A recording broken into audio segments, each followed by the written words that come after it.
Hello again. Ivan and I are back with our second video of the one and only Ivan. If you hear any weird noises, it's because Tony is still home. So let's get started. Shapes in clouds.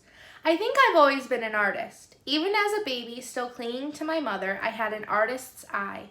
I saw shapes in the clouds and sculptures in the tumbled stones at the bottom of a stream. I grabbed at colors, the crimson flower just out of reach, the ebony bird streaking past. I don't remember much about my early life, but I do remember this. Whenever I got the chance, I would dip my fingers into cool mud and use my mother's back for a canvas. She was a patient soul, my mother. Imagination. Someday, I hope I can draw the way Julia draws, imagining worlds that don't exist yet. I know what most humans think. They think gorillas don't have imaginations. They think we don't remember our pasts or ponder our futures. Come to think of it, I suppose they have a point. Mostly I think about what is, not what could be. I've learned not to get my hopes up. The loneliest Why do I keep saying granilla? The loneliest gorilla in the world. When the big top mall was first built, it smelled of new paint and fresh hay, and humans came to visit from morning till night. They drifted past my domain like logs on a lazy river. Lately, a day might go by without a single visitor. Max says he's worried. He says I'm not cute anymore.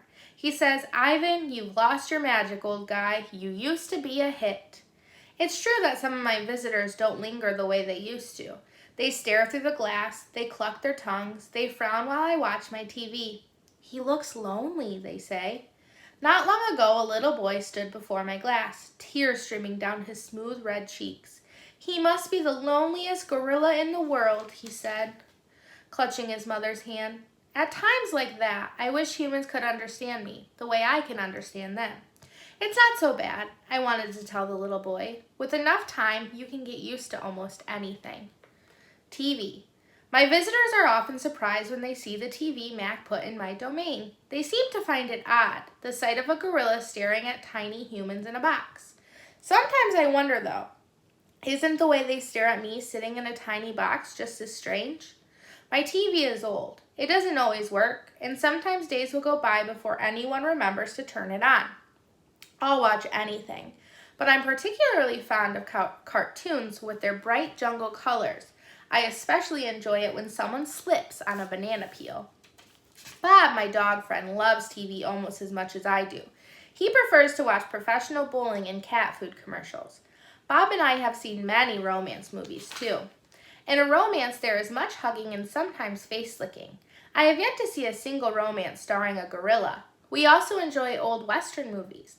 In a Western, someone always says, "This town ain't big enough for the both of us, Sheriff." In a Western, you can tell who the good guys are and who the bad guys are, and the good guys always win. Bob says Westerns are nothing like real life. The Nature Show. I have been in my domain for 9,855 days, alone. For a while, when I was young and foolish, I thought I was the last gorilla on Earth. I tried not to dwell on it. Still, it's hard to stay upbeat when you think there are no more of you.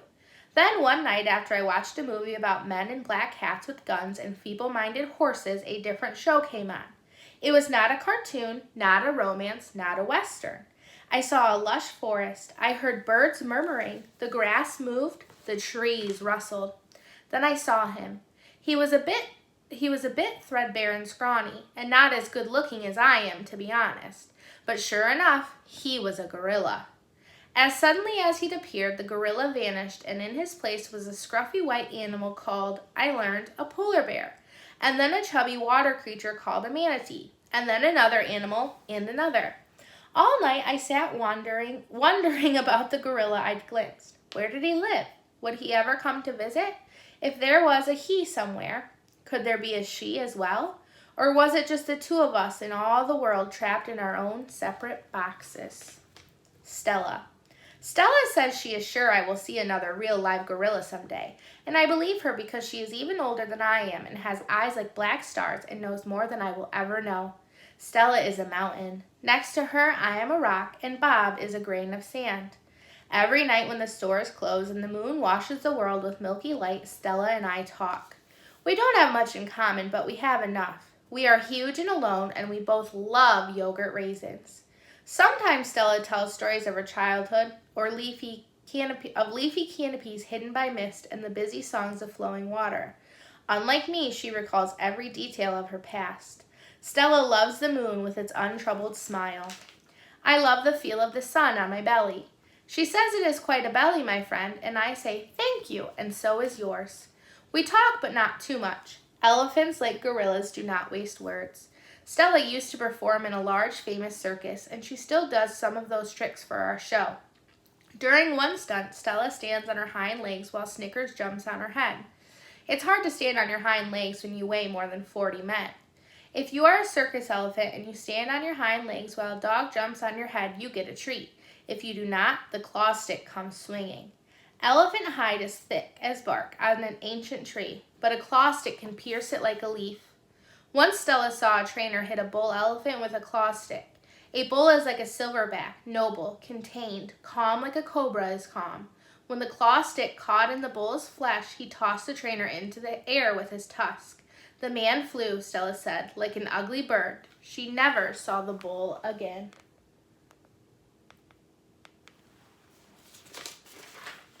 Stella's Trunk. Stella's trunk is a miracle. She can pick up a single peanut with elegant precision, tickle a passing mouse, tap the shoulder of a dozing keeper. Her trunk is remarkable, but still she can't unlatch the door of her tumble-down domain. Circling Stella's legs are long ago scars from the circus from the chains she wore as a youth. Her bracelets, she calls them. When she worked at the famous circus, Stella had to balance on a pedestal for her most difficult trick. One day she fell off and injured her foot. When she went lame and lagged behind the other elephants, the circus sold her to Mac. Stella's foot never healed completely. She limps when she walks, and sometimes her foot gets infected when she stands in one place for too long. Last winter, Stella's foot swelled to twice its normal size. She had a fever and she lay on the damp, cold floor of her domain for 5 days. They were very long days. Even now, I'm not sure she's completely better. She never complains, though, so it's hard to know. At the Big Top Mall, no one bothers with iron shackles. A bristly rope tied to a bolt in the floor is all that's required. They think I'm too old to cause trouble, Stella says. Old age, she says, is a powerful disguise. A plan.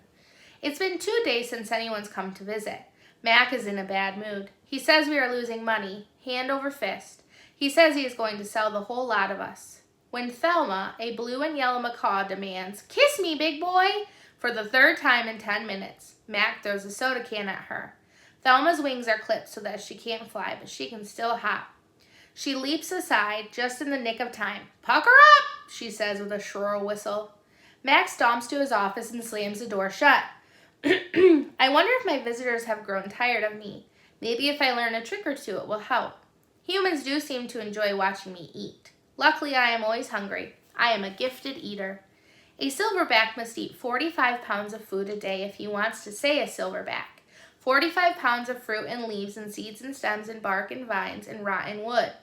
Also, I enjoy the occasional insect. I am going to try to eat more. Maybe then we will get more visitors. Tomorrow I will eat 55 pounds of food.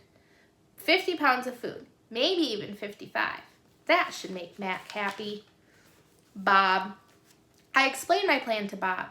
"Ivan," he says, "trust me on this one. The problem is not your appetite." He hops onto my chest and licks my chin, checking for leftovers. Bob is a stray, which means he does not have a permanent address. He is so speedy, so wily, that mall workers long ago gave up trying to catch him. Bob can sneak into cracks and crevices like a trapped rat.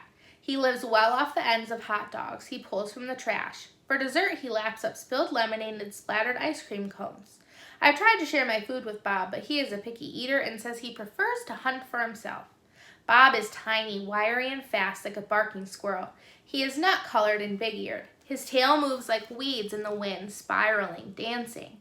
Bob's tail makes me dizzy and confused. It has meanings within meanings like human words. I am sad, it says. I am happy, it says. Beware, I may be tiny, but my teeth are sharp. Gorillas do not have any use for tails. Our feelings are uncomplicated. Our rumps are unadorned. Bob used to have 3 brothers and 2 sisters. Humans tossed them out of a truck onto the freeway when they were a few weeks old. Bob rolled into a ditch. The others did not. There's Bob. His first night on the highway, Bob slept in the icy mud of the ditch. When he woke, he was so cold that his legs would not bend for an hour. The next night, Bob slept under some dirty hay near the Big Top Mall garbage bins. The following night, Bob found the spot in the corner of my domain where the glass is broken. I dreamed that I'd eaten a furry donut, and when I woke in the dark, I discovered a tiny puppy snoring on top of my belly. It had been so long since I'd felt the comfort of another's warmth that I wasn't sure what to do. Not that I hadn't had visitors. Mac had been in my domain, of course, and many other keepers.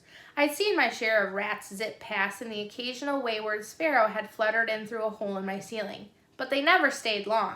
I didn't move all night for fear of waking Bob.